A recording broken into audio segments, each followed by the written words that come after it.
Hello and welcome to Legal Hour with Connaughts Law, our first of many live Q&A sessions, which we'll be bringing to you on a fortnightly basis. My name is Asad Malik. This is our first of fortnightly shows where we'll be discussing a range of topical immigration issues and answer some of your questions, and also cover aspects of the issues which will help you. We anticipate we'll be getting questions coming through the Facebook stream, and we will try our best to answer your questions as we go along with the discussion.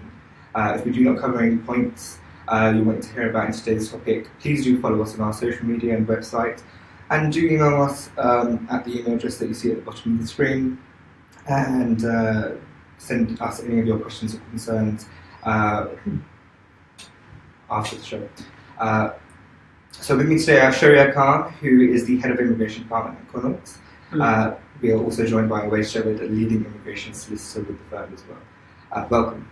Thank you so much. Thank you. So our topic of today is the 7 years child residence policy. But before we get into that, we feel it's important to mention the recent landmark case of Ehsan and others in the Court of Appeal, which is regards to the TOEIC English language test, which has affected so many people. So luckily we have Sharia Khan, who represented one of the leading appellants in the case of Ehsan and others, and was involved in the case from the beginning and throughout.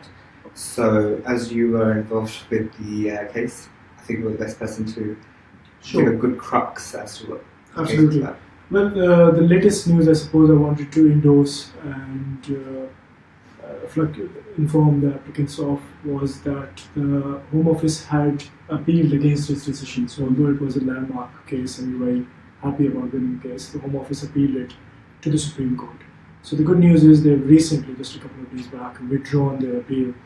Which goes to say that initially they wanted to put up a fight, but now they've decided it probably isn't worth it, given obviously the determination is quite detailed in favour of the applicants. So that means Ehsan and others is good law, and that means that all the applicants, approximately by some numbers 40,000 migrants which were affected by this TOEIC problem in their immigration history, now have a case. The case is, of course, quite complex. I think it would be wrong to say that it's now good news for all applicants which were affected by TOEIC. The reason for that is that a number of applicants did actually challenge this decision, and then they went to court and lost the cases. So a bit of a bad news I wanted to give, being conscious for moral responsibility. I don't want to just go and market the fact that we won the case and everybody just start coming to us and we were the lead solicitors for the case. And we've got good news for you. We do. Overall, it's a great decision. It changes the law, it clarifies the law, but the important thing to bear in mind is that it's not good news for all applicants. So the question, I suppose, is who is it good news for? Yes.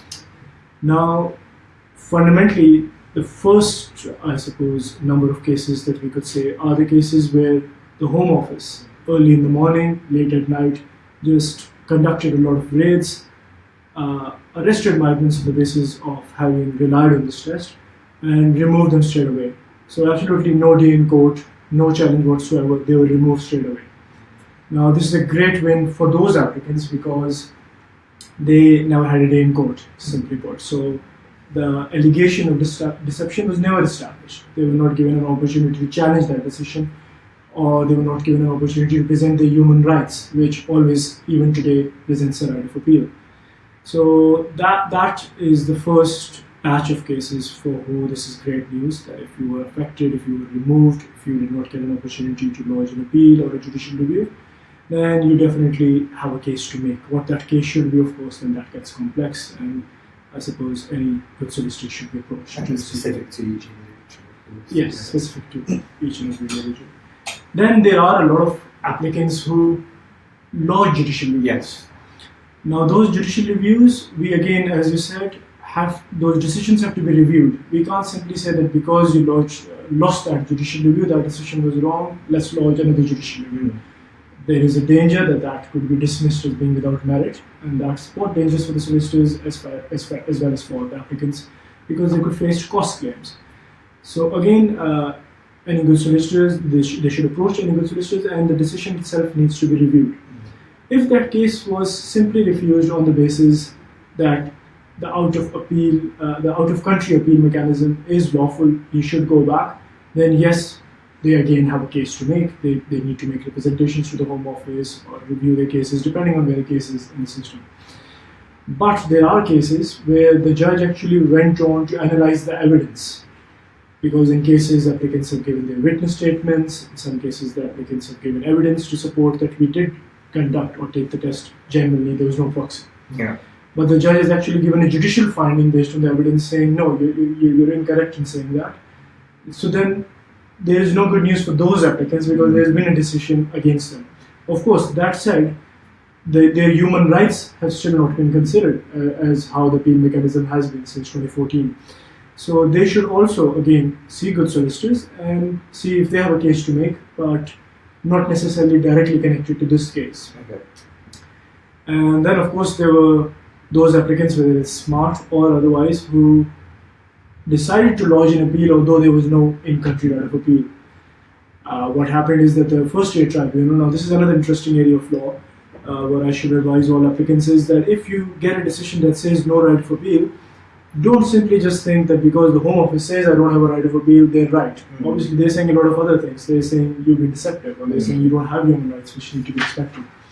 So they need to see solicitors. So if you think you should have a right of appeal, judicial review actually is not always the best thing to do. Sometimes you can actually lodge an in-country right of appeal, telling the first year tribunal, take jurisdiction upon this. There should be an appeal right. So we actually did that back in the day when we started getting these decisions, and they've had good outcomes. They've actually gone on to win those cases.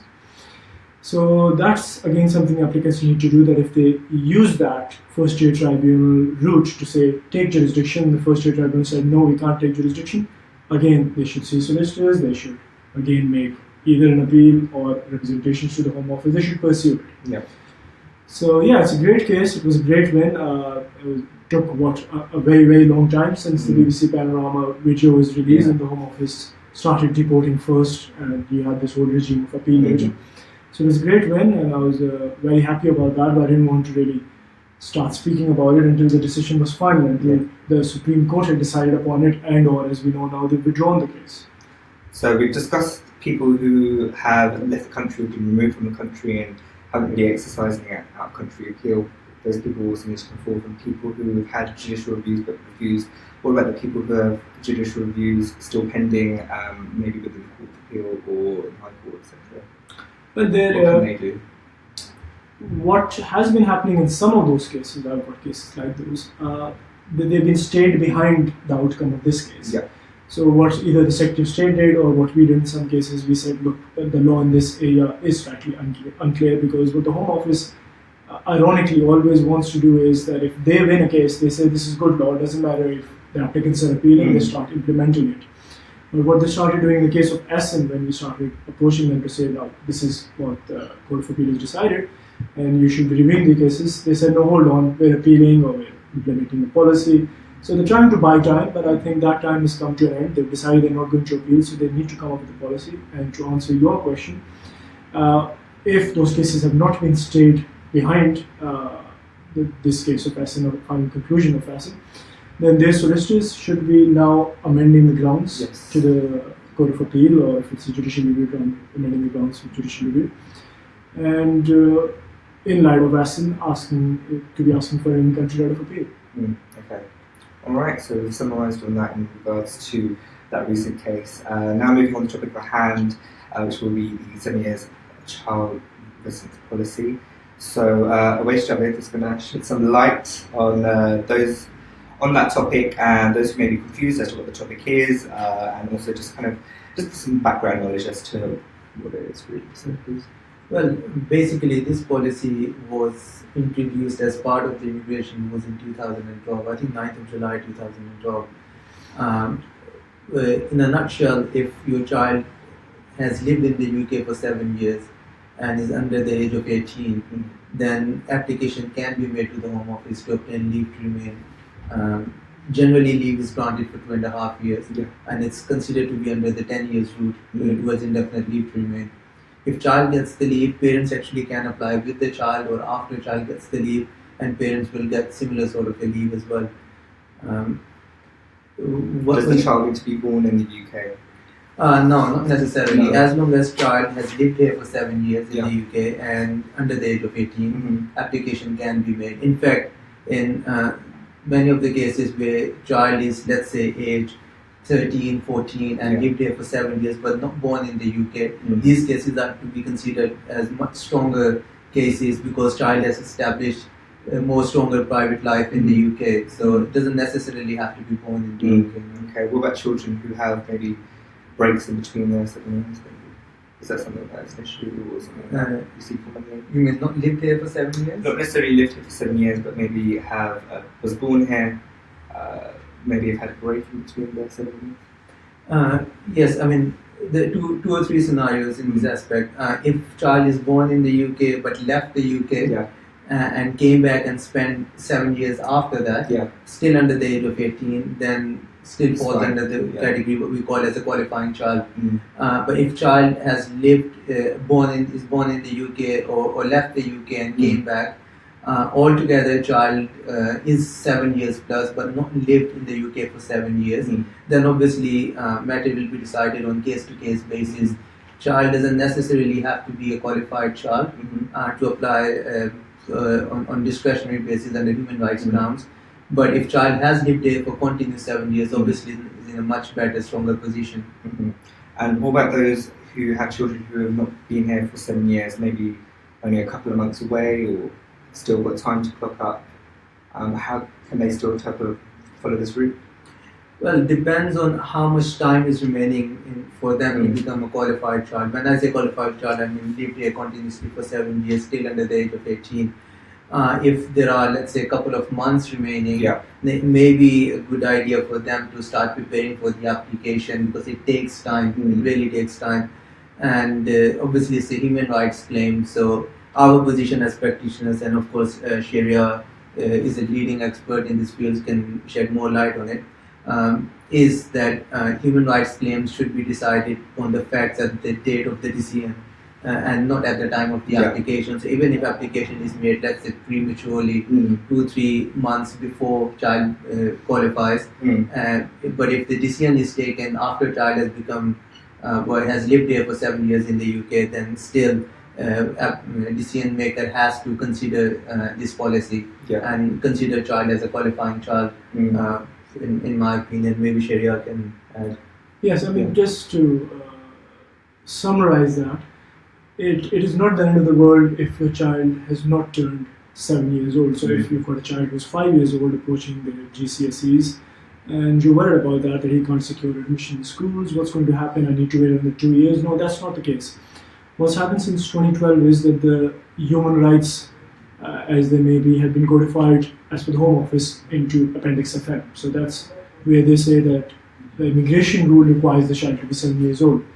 But there have been numerous cases which say that even if your child is less than 7 years old, that means that your case won't be get considered under the specific immigration rule, but there's still an obligation upon the courts, upon the Home Office to consider it under Article 8, under your basic human rights.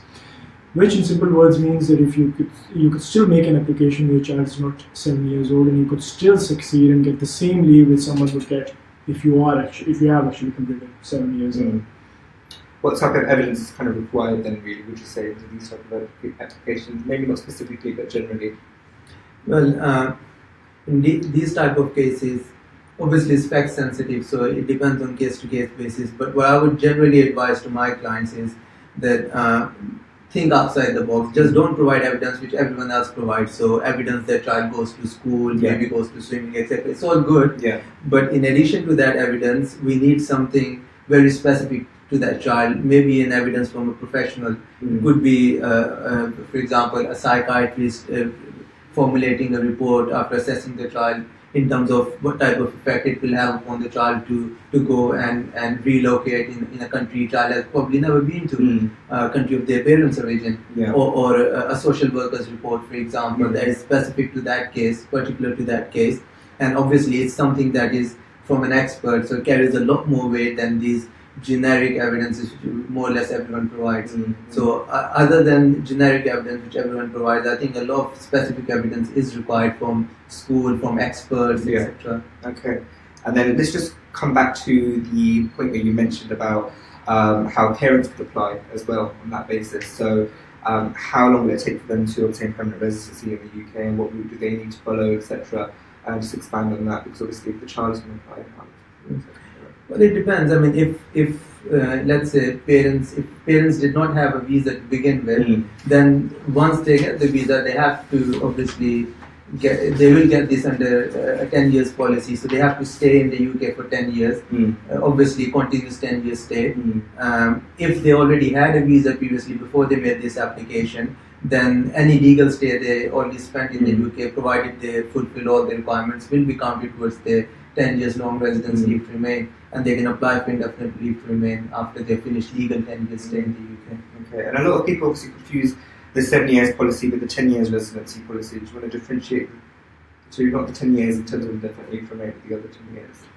Well, the 10 years policy that's just always been the immigration rules is that you must spend continuous 10 years in the country without any gaps.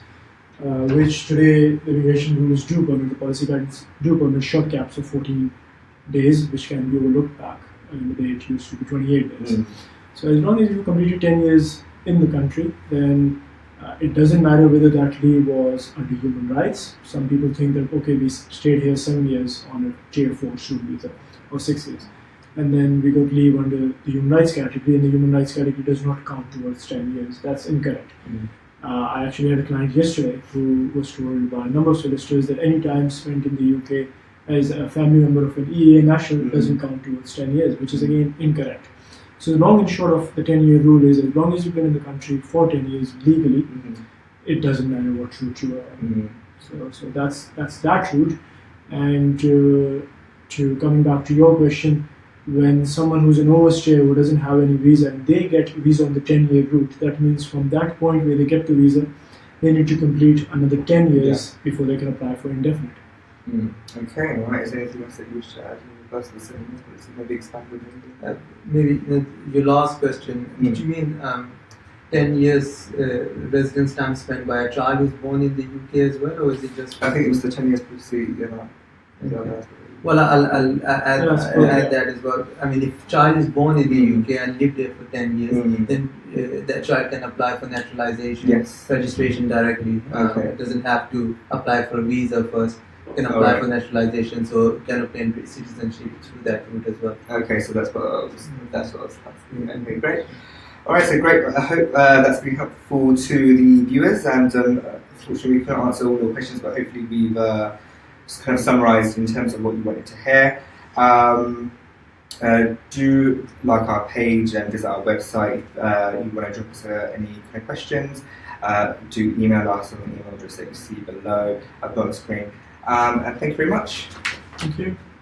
Thank you.